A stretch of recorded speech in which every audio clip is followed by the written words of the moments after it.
What's up, family? Now listen, let's remember, I don't make the videos, I just enhance the videos. Now in this video gonna be about the smartest order to invest your money. Cause a lot of people, they jump right into the stock market. We want to knock out all the high interest debts like the APRs on credit cards, because they ones come with the highest APR debt, which is interest rates. Car notes, they come with high interest rate. Like right now, I'm in a car note that come with a high interest rate. And I did the when I was talking to the guy the other day, I did the calculations on it. I'm like, oh no, that truck gotta get paid off this year. Point blank period. They don't deserve all that extra money that they hide from you when you're not really looking into it. But I ain't gonna hold y'all up. Let's get into Absolutely this crazy. Watching people throw money at the stock market like they're feeding coins into a slot machine, completely ignoring the fact that they've got credit card debt, charging them 22% interest, sitting right there laughing at them. It's like trying to fill a bucket that has massive holes in the bottom and wondering why you're not making any progress. My name is Nick, and I spend way too much time thinking about money, optimal investment strategies, and why most people seem determined to do everything in the wrong order when it comes to building wealth. If you're someone who actually wants to understand the proper sequence for investing your money, instead of just throwing dollars at whatever sounds exciting, make sure to hit that subscribe button and give this video a thumbs up they if it kind ends of up saving long, you from so some I'm gonna make it expensive into a mistakes. two-part Here's video. something that might The shock long you. videos, I'm According to starting to make recent them into a data, two-part video. 1 in 3 Americans doesn't even have an emergency fund. The median amount that Americans have saved for emergencies is a whopping $500. $500. That's less than most people's monthly car payment, and it's actually down from $600 just a year ago. Meanwhile, these same people are asking me whether they should buy individual stocks or invest in cryptocurrency. It's like asking whether you should buy a Ferrari when you don't even have enough money to fix the transmission in your current car. The truth is, there's an optimal order for investing your money that can literally save you tens of thousands of dollars over your lifetime and dramatically accelerate your path to financial independence. But most people completely ignore this sequence because it's not as exciting as picking the next hot stock or trying to time the market. They want to skip straight to the fun stuff without doing the boring foundational work that actually matters. Today, I'm going to walk you through the exact order you should be investing your money. We all want to start from the bottom and go straight to the top, but it's steps. It's steps to get to the top. So you got to take them steps to get to the top, or just imagine trying to walk up some steps and why health savings accounts that ain't got might no be the steps. most You're going to keep sliding back down. most people are completely ignoring. If you But got before step we dive into the specific step steps, let by me step tell you by step why by step, getting this order you're wrong gonna can get be there. You're gonna so get to the top devastating. eventually. Imagine you're building a house. You wouldn't start by picking out fancy light fixtures and granite countertops if your foundation was cracked and your roof was leaking.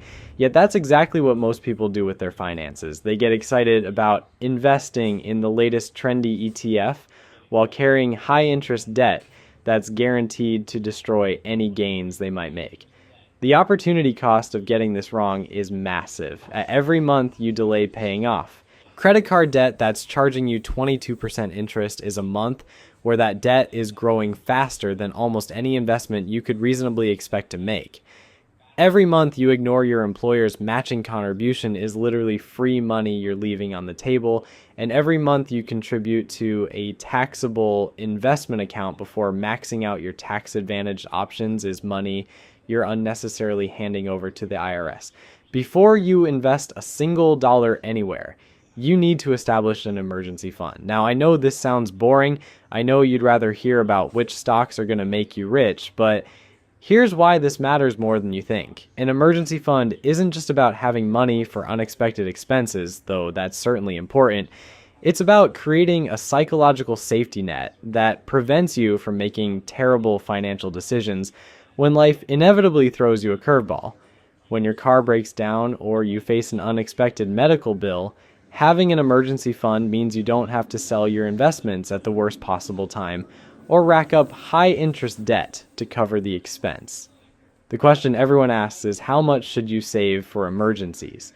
The traditional advice is 3 to 6 months of living expenses, but honestly, that range is so broad it's almost useless. The amount you need depends on several factors. If you have a stable government job with great benefits, you might be fine with 3 months of expenses. When If I you're first a started freelancer in investing, a I was volatile a industry statistic with of no this. safety net, you might Putting need all my money closer to into the 6 stock months or market even more. and not paying Here's what I attention recommend to for my most people. APR fees and Start stuff. by saving your Or first $1,000 my emergency as quickly as expenses. possible.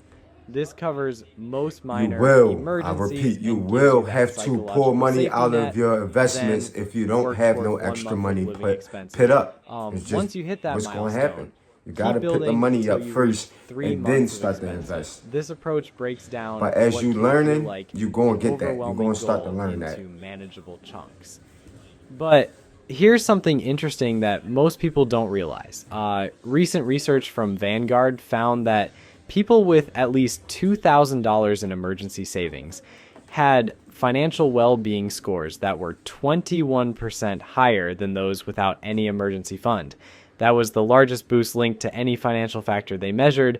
$2,000 isn't life-changing money, but the psychological impact of having that buffer is enormous. Once you've got your emergency fund in place, the next step is absolutely critical. You need to eliminate all high-interest debt before you invest anything else. And when I say high-interest debt, I'm talking about anything charging you more than about 8% annually, though the threshold can vary depending on current market conditions. Credit card debt is the obvious villain here. With average interest rates over 22%, card debt is financial cancer.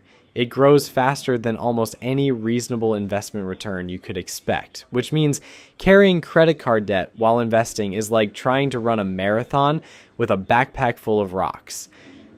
Mathematically, paying off debt with a guaranteed high interest rate provides a guaranteed return equal to that interest rate, which is often higher than what you can reasonably expect from the stock market after taxes. Let me put this in perspective. If you have $5,000 in credit card debt at 22% interest and you make only minimum payments, you'll pay nearly $2,800 in interest over 5 years. That's money that could have been working for you instead of against you. I don't own no credit cards. Every dollar you use to I pay go down through that debt is essentially earning you a guaranteed 22% I go through Robinhood return, and I let them. I which is better than put my Warren money Buffett's into long-term Robinhood. average. They give The me a strategy credit for line, paying off debt and I built my credit efficiently that way. is straightforward. I don't List mess all with your the credit debts with their cards. interest rates and minimum payments. Pay the minimums on everything, then throw I every said extra Robinhood. dollar I'm at sorry. the debt with the Kick highest off. interest Kick rate. off. This is called Robinhood the is debt a avalanche vesting app. method, I and meant it to say saves you the kick most off. money mathematically. Some people prefer the debt snowball method, where you pay off the smallest balances first for psychological motivation, but the avalanche method is more efficient. Here's where it gets interesting though. There's one major exception to the rule about paying off debt before investing, and it's so important that it actually becomes the next step in our optimal investment order. If your employer offers matching contributions to your retirement plan, you should contribute enough to get the full match even before you finish paying off high interest debt. This might seem counterintuitive, but the math is compelling. Employer matching is essentially a guaranteed 100% return on your investment up to the match limit. Even if you're carrying credit card debt at 22%, getting a 100% immediate return usually makes sense. It's like finding money lying on the ground that your employer will double if you pick it up. Here's a typical example. Your employer might match 50 cents on the dollar up to 6% of your salary. If you earn $50,000 for people that annually, don't know, contributing that's a $3,000 to 401k get the full or a Roth $1,500 IRA. match represents a 50% immediate return. It's a plus retirement whatever your investments account. earn over They both time. retirements No account. other investment So go towards your opportunity can retirement. guarantee that And kind when he of say return. get the The max key is that to your contribute employer just match, enough to get the full match, they're gonna then match you up redirect to a all your certain extra money back percentage. to paying off Get the high max interest percentage debt. that they Once match the you up debt to. is gone, you can increase your retirement contributions. This strategy maximizes your guaranteed returns while minimizing the time you're paying high interest rates. There's one important caveat to consider with employer matching though. Some companies have vesting schedules that determine how long you need to stay with the company to keep the matching funds. If you don't plan to stay at your current job for very long, make sure you understand the vesting schedule. However, Even with vesting requirements, the immediate return from employer matching usually makes it worthwhile. Believe it or not, till you ask questions, you ain't gonna get answers. But some companies let you invest into the company as well. So I would ask that question, like, are we able to invest in the company, like while we work here? Because my company do that. I could invest with my company, invest into my company while I work there. We move into what I call the tax optimization zone. And this is where things get really interesting. Most people completely mess this up because they get distracted by shiny objects and skip right to taxable investment accounts when they should be maximizing every tax-advantaged option available to them first. Now, we get to maximizing your individual retirement account, and here's why. This comes before putting more money into your employer's 401k. Your IRA gives you far more control over your investment choices and typically comes with much lower fees than most employer plans. Corporate 401k plans are notorious for offering a limited menu of expensive mutual funds with management fees that can eat into your returns like termites in a wooden house. With an IRA, you can invest in low-cost index funds and ETFs that charge fees of just a few basis points instead of the 1 to 2% fees common in many 401k plans. That might not sound like much, but over decades, those fee differences can cost you tens of thousands of dollars. It's the difference between keeping your money and slowly feeding it to fund managers who drive nicer cars than you do.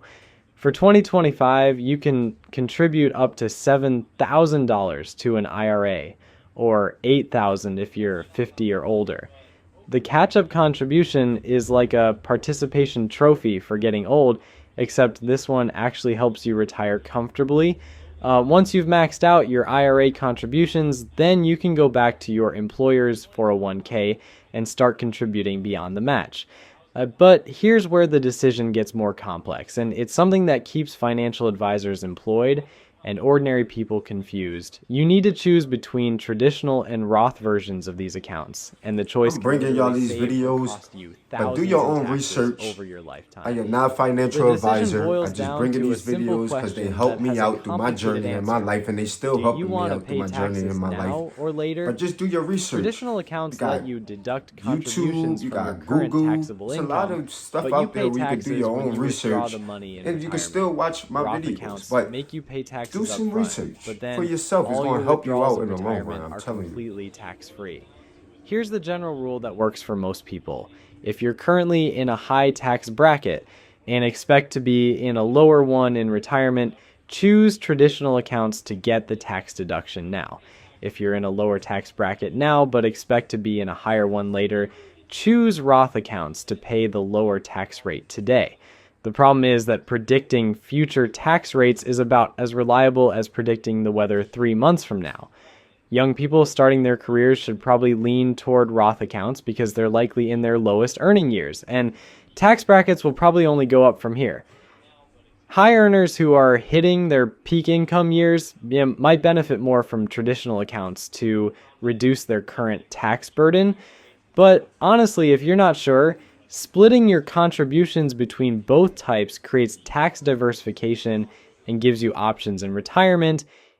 Now look, that's going to be our video, y'all. Now remember, I don't make the videos, I just enhance the videos. I'm going to keep bringing these videos because somebody's life going to be changed due to research, due to my videos, due to other people giving them game and trying to let them know what's going on in this world and the right way to level up. That's all this is about. It's all about leveling up. But I'm a statistic of then there half of the stuff he said. I'm not perfect. I'm just like any other American or any other human. I keep saying American in my videos. This is for everybody. It's not for just Americans. It's for whoever could use it. My videos are made for everybody, but they only will apply to the people that let it apply to their life. I'm not perfect. As you can see in my videos when I'm talking, I'm messing up. But that shows you right there, I'm not perfect. I'm just trying to help the people that need help. That's all. But that's the end of my video. I'm out.